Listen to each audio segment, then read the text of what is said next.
car wheel. You typically see these slugging through mud up to the axles with maybe 4 soldiers on board, and these were used in the Russian winter and all throughout Europe in really horrendous conditions. This motorcycle is very heavy. It's well over 1,000 pounds, and it has a 750cc overhead valve opposed twin engine. Interesting thing about these bikes is towards the end of the war, BMW and Germany was running out of rubber, and they had a warehouse full of these built and ready to go into battle, and no tires for them. So they just sat there. Could you imagine back in the 40s being in war and having this one come at you? It's not a friendly motorcycle. This is a 1937 BMW R12. They made these for a number of years, up to and during the war years. And the R12 was the first motorcycle to have a telescopic fork. BMW was advanced for the time. They had a hand-operated clutch, hand-operated gear shift, telescopic fork, shaft drive, and a 750cc opposed twin engine. And in 1950, they came out with their first post-war production motorcycle. It's actually a carryover from their late 30s two-cam engine. The chassis is a little bit modernized, and we have a trailer that's also from the period with its own little suspended wheel on the back. Towing it is a dream. This motorcycle was relatively limited production. They made 5,000 of these over 2 years, and then they went on to their really new post-war design, the R50. Hey folks, check out this motorcycle with a sidecar. I'm dead even with the engine right here. Hey, how you doing, John? Hey, what's going on? This is pretty cool. This is a 1953 BMW sidecar racer. BMW dominated sidecar GP from the early 50s until the late 60s. And this is one of the rigs that ran on the tracks of Europe. Originally, it probably had a Rennsport engine. Now it has an R68 motor with huge Delorto carburetors and high compression. And this is a bike that's more than a static display. We actually run this one on the track. This is a 1953 BMW R25/3, and I like it because it's the same age that I am, and I think it's held up a little better. John, I absolutely love the styling of this motorcycle. This sidecar is just totally unique.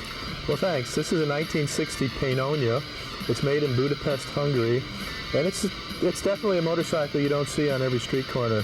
I think the interesting thing is it has a fully enclosed body on the motorcycle, and the Duna sidecar has really the jet age styling. Like from the 50s. Yeah, it's streamlined and almost looks like a jet engine on the front. And I'm sure that riding around Budapest, you were quite the stylish dude on this back in the early 60s. Oh, absolutely. Well, this is one bike I would sure park in my living room. Well, possible if you can fit it through the door. I was a huge fan of Evel Knievel. I've seen him jump probably 10 times. And I even rode my rigid frame Harley to Snake River Canyon when he went over the canyon in the rocket bike. Throughout the museum we have Evel Knievel memorabilia, but this is my favorite piece, the Evel Knievel pinball machine. Well, John, I know that you're a European motorcycle collector, but what's this Harley doing in your collection? Well, everybody's got to have something a little outside the norm, and for me, it's the Harley 45. We actually left 80,000 of these in Europe during the war years for the Allied forces. Oh, really? And this is one of them. This motorcycle was probably shipped over to Russia or perhaps England and used by the Allies. And of course, at the time it was a military motorcycle, but now it's been civilianized. And it's actually one of the few Harleys that I can buy in Europe a little cheaper than the American prices. And I do import these, and we sell a good number of them. Unfortunately, it is one of the few bikes in the BMW museum that we have to keep an oil pan under. BMW wasn't the only manufacturer in Germany. This is a Zundap. They were probably the second largest German producer, sort of as Harley was to India and Zundap is to BMW. And this is an Africa Corps bike from World War II, German Army. And like the BMW, it has the opposed twin engine. It's an overhead valve, 600cc, shaft drive, girder fork. And a lot of these were used by Rommel during the African campaign. John, I didn't know that German manufacturing also made scooters. Oh yeah, during the late 50s and up into the 60s, the scooter was really the popular economical means to get around Europe. And everybody knows about the Vespa, and here in America, the Cushman. But the Germans built some really fine scooters. A lot of them were aircraft manufacturers. We have here a Go-Go. Next one is the Makeletta by a Mako company, famous for their dirt bikes later on. Wow, very nice. That's the Berlin scooter there. And the last one is the DKW Hobby. All of these scooters are restored. They're all running, and they're just a lot of fun to drive, and just kids love them.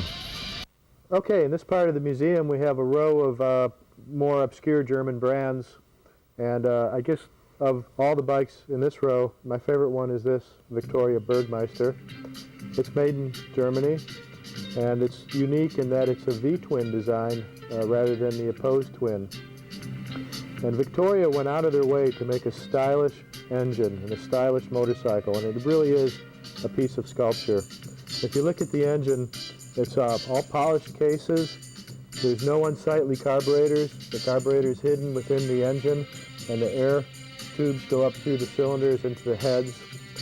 And they were so proud of their engine that way back in 1953, they had a light underneath the gas tank to illuminate the engine at nighttime. This is a 1953 Hoffmann, another German brand that's now out of business. And it uses the opposed twin engine, only 250cc four-stroke, shaft drive. And an interesting feature is it has a foot shift and a hand shift. The hand shift lever really didn't serve much of a purpose anymore, but they put it there for the old-timers that didn't trust the foot shift. This is a Jawa 1964 Type 894 Speedway Racer. This was used on grass tracks in Europe. It has a single-cylinder alcohol-burning engine, no gearbox, no brakes. And I think it's probably the closest thing to a bicycle with a big giant engine. Our slim friend here is on a 1928 BMW R62, and he overlooks the showroom and makes sure that the little kids are scared and don't come up here and mess with my motorcycles.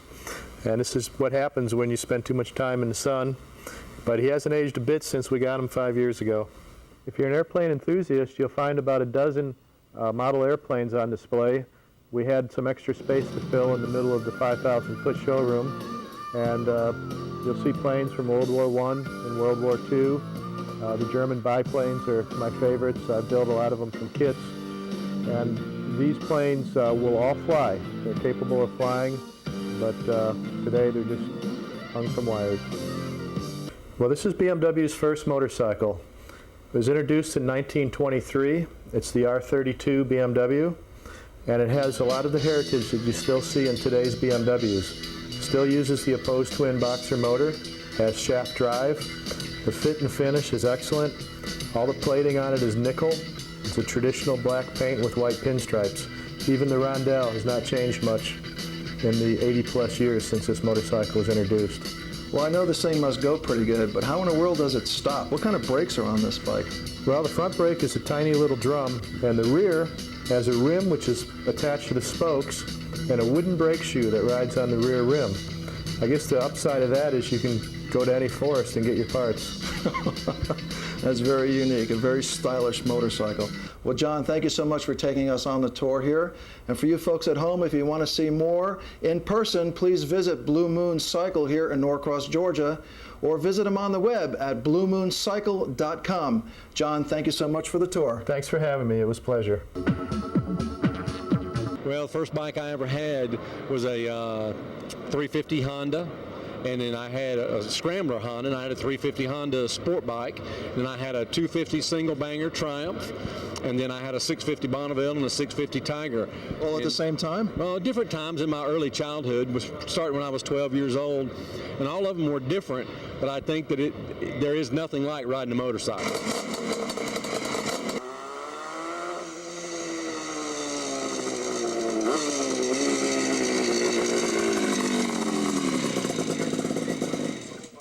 Folks, I'm here with Brad Powell, and he has a very unique motorcycle collection indeed, envious of many. Brad, welcome to the show. Good morning, Bill. And I got to tell you, what actually got you started with motorcycles? Well, about 30 years ago or so, Bill, I was, of course, a teenager and started off on Japanese bikes like a lot of us did. In fact, this Kawasaki right here in front of us is just like my second motorcycle. And had 6 or 7 motorcycles as a teenager into college, used it as basic mode of transportation, and then got off of them for 25 years. Oh, really? You had a lapse of 25 years? Yeah, Wow. I sure did. I didn't pick up a motorcycle magazine, wasn't on one, didn't ride one, didn't keep up with them at all. Well, you had other interests, obviously. Yep. Had a family and career and everything else, and then just a few short years ago, my wife said, you need to get a hobby. So I went out and bought a Norton that maybe we'll see down the line in a few minutes, and it all went downhill from there. Well, actually, uphill. Or uphill. As long as they're running, right? That's right. I'm Keith, and I try to help Brad keep his fleet of vintage bikes here that you're going to see in the show today maintained and running. And one thing about Brad is he does like to keep them up and keep them in tip-top shape, and he does like to make sure that they do all run, and I can guarantee you they do. We really strive hard to keep these things all like showroom new if we can. It's a lot of fun. It's a big project. There's a lot of bikes here to work on, but we sure have a good time doing it. Well, I think that's what these are all about. As we all know, the baby boomers are reaching back and going back into their youth, and a lot of us did start off on motorcycles. We didn't all start off on a Harley or an Indian, and I think there's nothing more nostalgic than an old motorcycle. That's great.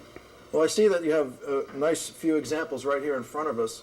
What is that first bike? Well, Bill, this is just like my first bike, Kawasaki Bushmaster 90, which I bought in Cincinnati, Ohio back in 1969. Not a popular bike back then. In fact, Kawasaki's, not too many people knew what they were. Yamaha and mostly Hondas were the big bikes of the late 60s and into the 70s. But this was quite a performance bike for 90cc back in 1969 and 70. Sure, they have, all the big four Japanese manufacturers were Kawasaki, Suzuki, Yamaha, and Honda. And, they flooded the United States with some fantastic models of motorcycles, and, people were buying them up left and right. So competition was very fierce. And I could see that you have quite a collection here. And I'm really fancied with this Suzuki right here. Tell us about that. Well, this is a 1966 X6 Hustler, which is a 250cc, really the high-performance bike of its time. 6-speed transmission, which was very rare in the mid-60s. Again, one of the fastest bikes of the era. The interesting thing about this bike is it's been fully restored, which is really quite hard to do nowadays because you just don't have the parts availability on most of the Japanese bikes like you do the British bikes, Bill. Well, it's in such great condition as this unrestored model, and this one is restored, and you can't tell the difference. Yeah. My first bike was a Honda 305 Scrambler in 1965. Well, I see this Honda right here. This is a Trail 90. I remember seeing these back in college days. That was quite the commuter bike, even though this was kind of one of the first enduros back in the late 60s all the way through the 70s. Trail 90s, you still see them today on the back of RVs and campers. They're still quite popular. It was great for women because of the step-through frame. Had an automatic clutch. You still had to shift it, but you didn't have to fool with the clutch lever on it, and of course they lasted forever. And the gas mileage was great and easy to maintain. Absolutely. So that's what made it a good college machine and around the RV parks. Very nice. Well, let's go see some more examples of your collection. Sure thing, Bill. Come on, folks. This is a nice selection of bikes. Yeah, thanks, Bill. These are British and Italian bikes, mainly from the 60s and 70s. And here we have a Triumph and Moto Guzzi, or as they say, Moto Guzzi. Moto Guzzi in Italian. And do you know that the Moto Guzzi here is the oldest motorcycle manufacturer in Europe? Everybody thinks the other competitors are, but it's actually Moto Guzzi. Well, let's talk about this 850 Commando you have here. This is actually the first bike I got back onto, Bill, several years ago when I got back onto motorcycles. I'd never had anything this large when I was riding back in the 70s. Bought this at the beginning of December, rode it home in 38-degree weather, and I'm thinking on 575 as I'm coming home, what am I doing on this 850 Commando? It's a great bike. I'll probably never sell this one because it got me back on them.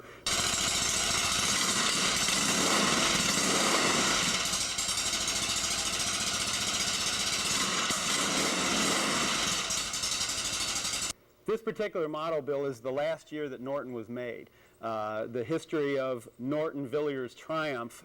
Norton had bought Triumph by that point in time. Of course, there was a lot of labor problems in the mid-70s over in England, so they stopped making these. But this is the last model made. It was a left-hand shift model. It had an electric start, so it's very desirable for the U.S. market. They also have the 750 Commando also. A couple of years earlier, they did have it in a 750 model. Had the right-hand shift, which isn't quite as popular over here, so a lot of Americans didn't make that conversion. This was made just for the American market. Very nice bike indeed. Well, let's step over here and take a look at this Triumph. It's actually, it looks like a street bike, but it's got knobby tires on it. Well, this is kind of an interesting model because this is a 1965 500 twin. It's called a Jack Pine. And the Jack Pine model was made again for the U.S. market, mainly for eastern U.S. enduros back in the 60s. Keep in mind that back in the 60s, there were no Japanese enduro models like a lot of the Japanese bikes we grew up on, some of even the bikes we were looking at earlier. Triumph came out with this model, just made it 2 years with knobby tires, just for Eastern enduros, basically. Has a celebrity like Steve McQueen rode bikes like this? Yeah, actually they did. Triumph, back in a year or two after this one was made, actually came out with what was referred to as desert sleds, which were actually 650 twins that they used to do desert racing on. So this was kind of a predecessor to those kind of bikes, and actually Steve McQueen did have one of those. Bought a 1969 Triumph Bonneville. My wife and I went to Florida from Indianapolis to Panama City in October in 1970. Wish I still had that motorcycle. Great bike. This particular model is set up, looks like, for the track. Well, this is a V7 Sport. This was the sporty model. Actually, a lot of them did turn into race bikes. It's got a dual leading shoe, front brake, so... oh, the size of those brakes. Massive. So great not stopping only, power. Yes, it'll go and it'll stop. That's right. Tremendous amount of torque with these V-twins, as you say, and again, the same basic design is in use today. 5-speed transmission, they're very, very high end top speed. The Italians have imported quite a few models into the United States. Can you explain what these models are? Sure, Bill. These are all Ducatis. A couple of them are later models, meaning 1988. This white one here is a 1974 450 RT. Not too many people realize it, but for a short period of time in the early 70s, just as motocross took off, Ducati did make this 450 single motocrosser, which is a fairly brutal bike, didn't handle that great, but pretty desirable and collectible. One next to it is a late model, again relatively speaking, 1979 900 Dharma, which is a 900 twin, road bike, of course, with the rear end on it that makes it a little bit unique. The same basic design of the Ducati twin from the 60s and 70s is still used in the bikes today. And they sound really good too. They do have a unique sound. They handle very well. There is quite a following for Ducati and Italian motorcycles generally, but the Ducatista, as they call themselves, love the brand, and it's a great bike. This is a unique model. I've never seen a Triumph like this. You don't see too many of them, Bill, because it's a 1973 X75 Hurricane, which was only made that year. They made about 3,300 of them. It was designed by Craig Vetter of Vetter Fairings and various other things. Triumph went to him to design the bodywork and design the bike. And of course, Triumph was in financial difficulties at that point in time. It's got a BSA triple motor, 750cc. Quite frankly, it didn't handle very well, it didn't run very well, but they were trying to appeal to the U.S. market for choppers, so you'll notice a kicked-out front end on it. The bodywork, which this one happens to be signed by Craig Vetter personally, is supposed to resemble a woman's body. Brad, this motorcycle, it has such a unique design, but I love that exhaust. Yeah, it's probably one of the most notable features, and if you hear this motor run, you'll remember the sound, and you'll never hear it in any other Trident motorcycle like the one behind you, a couple of them behind you, Bill. They have a unique sound to them because of this exhaust. I noticed that you have another motorcycle just like this one in your collection. Actually, it's very similar to this, Bill. It is another Hurricane. This one's got about 13,000 miles on it. That one has about 3,000 miles on it. Both of them have been semi-restored, but for the most part are very original. I do like the old Tridents, the 750 triples that were made from 1969 until 1974-75. Well, I can see why. A very nice motorcycle. Thanks, Bill. The favorite is still the H2, the 71, the Widowmaker. My favorite motorcycle of all had to be my Kawasaki Mark IV, the triple. I had a Chariani suspension system, Bassani exhaust chambers on it, and it was just a screaming monster. Couldn't stop, couldn't corner, but it was just so fast. It was a fabulous motorcycle, great experience for me. Brad, during the early years of motorcycle manufacturing, a lot of the imports were all two-strokes, and these are two fine Kawasaki example two-stroke motorcycles. Can you tell a little bit about the history of them? Sure, Bill. Well, Kawasaki decided to go one up on Honda and some of the other ones back in 1969 when they first came out with the Kawasaki 500H1, which was a 500cc triple. They called them Widowmakers back then because they were so fast, did not handle and stop very well, but boy, were they brutal. They look great. I see they have a couple different color schemes that they come out with. And yeah, the 500 range from 1969 to 1975. The Burgundy was a 1974 model. Somewhat civilized by 1974. They handled better, they had disc front brakes, and they detuned the engine somewhat. This one's a 1973, which is one of my riders. It has been a little bit hopped up. It's got rear sets, so it's a little bit more of cafe style. It's got chambers on it, and the carbs have been rejetted, so it's pretty fast. They're great riders. Kawasaki sure did a fine job on these two-stroke, three-cylinder air-cooled motorcycles. Boy, competition was fierce back in the mid-70s, wasn't it? It sure was. It sure was. But you're quite the Suzuki man, Bill. You know a lot about the Suzukis. Sure, the GT750 was in great competition with this. Who was the fastest? I think they were both pretty quick. Absolutely. I would want to find out personally.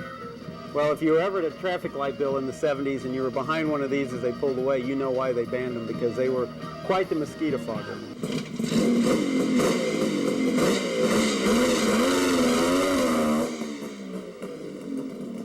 Brad, what country are these bikes from? Bill, all of these bikes are Spanish bikes made in the 60s and 70s, Montesa, Bultaco, and Osa. What you see here is a Yankee, which is an Osa derivative of two 250cc motors made into a 500 twin for the American market. And Bultaco, I haven't seen one of those in years. Well, Bultaco is a brand that actually has been resurrected, but it's not the Bultaco of old. This is a 1967 Bultaco Metralia, which is a 250 street bike, which were pretty rare in this country. A lot of the Spanish bikes that came over, kind of like this Montesa, which is a 250 Enduro. It's actually called a King Scorpion. Not too many of the Spanish bikes were made for the streets here in the U.S. I had a Suzuki GSX-R 750. Now I have a ZX-9. I've also had Suzuki RM 125, Suzuki RM 250, Yamaha WR 250. So I tend to have one street bike at a time, and then I tend to have multiple dirt bikes because you got to have one for motocrossing, right? You have to have one for riding in the woods. You have to have one for dirt track, and you have to have one for trail rides.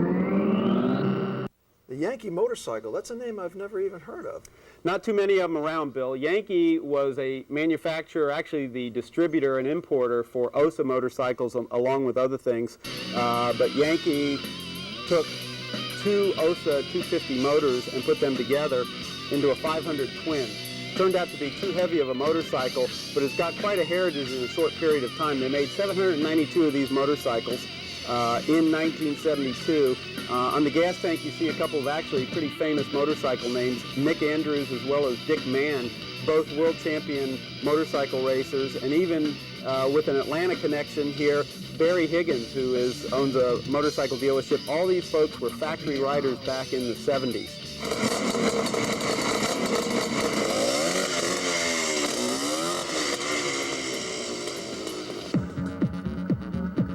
Bultaco, when was the last time you heard that name? This is very unique. Yeah, you don't hear Bultaco very much, even though the name has been resurrected. The manufacturer from the 60s and 70s is long gone. Bultaco was mainly known for competition bikes, off-road bikes. This happens to be a pretty rare model. It's called a Metralia, which is a 250 street bike from 1967. That definitely looks awesome. I like the drum brakes. They have a big vent on the front. Actually, these bikes were real popular builds who turned into road racers. In fact, the fellow I bought it from was going to turn it into a road racer, but it was just too nice. This example has 288 miles on it, was literally owned by a minister who rode it around on Sundays. On the swing arm, I see that there's rubber boots back there. I guess keeping your chain clean and lubricated gives it longevity. Yeah, that was one of the unique features of Bultaco. It was actually a lot more important for the off-road bikes if you're running through water to keep that chain lubricated and clean, but that carried over to the street bikes as well. This bike also has a unique feature in that, of course, these are two-strokes like we were talking about earlier. This has a separate oil tank that if you ran out of gas while you're out on the road, of course, you couldn't pull into a gas station and get pre-mixed fuel to run a two-stroke motor. So what they did, they had an oil tank that you have a little pump here, and you can pump oil after filling up your gas tank. You can pump oil into the gas tank such that you have oil and gas premix. Well, ladies and gentlemen, how did you like that collection? Pretty cool, huh? Nice, Brad. Very, very nice. Thanks, Bill. So, you know, what really makes bikes collectible? Does it have to be the age and condition, just a combination of a lot of things? Yeah, I think it is. I think condition has a lot to do with it. I think there's a degree of desirability depending on the bike itself, the manufacturer, and how many they made and how many are left. Well, you have quite a stock here, and I really appreciate you taking us along on a tour here and some of your collectibles. And if you would, please visit Brad at bradsbikes.net, and you can see some of the collections up close and maybe buy and sell a few. Absolutely, Bill. We say you can visit your motorcycle past and ride them too. Excellent. Well, thank you so much for being on the show. Thanks, Bill. And remember, go riding. It's good medicine, right? That's right. Ride them, don't hide them. You know, we live in a great country, and the best way to see it is by motorcycle. Get out there and ride. And remember, when you follow your dreams and believe in yourself, you can make it happen. Thanks for watching, and we'll see you next time.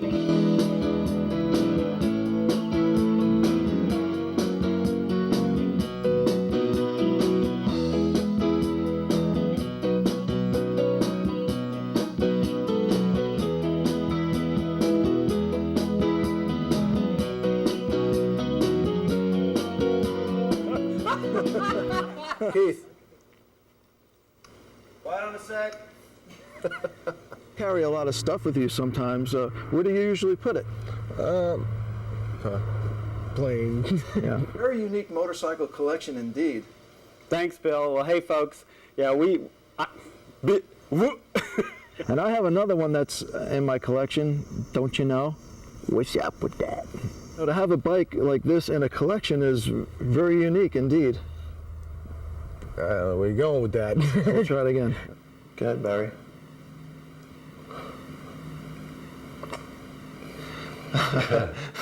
God. Makes these collectors' bikes so special. They are readily out there. Some pretty cool bikes here. Hi, Bill. Thanks for having me. Hello. And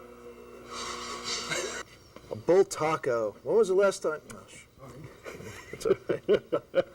Ducati also made water-cooled bikes. Yep. Later on, they made water-cooled bikes, and I don't know anything about them, Bill, so don't go there. Hey, everyone. This is a BMW. No, it's not. On a Kawasaki EX500, which for me at the time,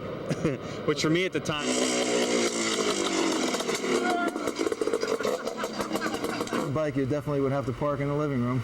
Yeah, my living room's Okay. Wow, look at these.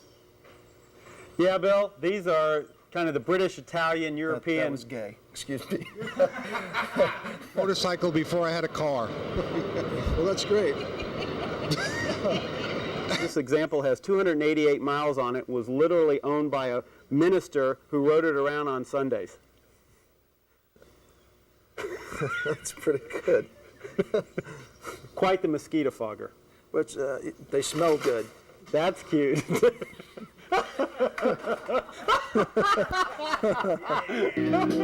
Shut up and ride.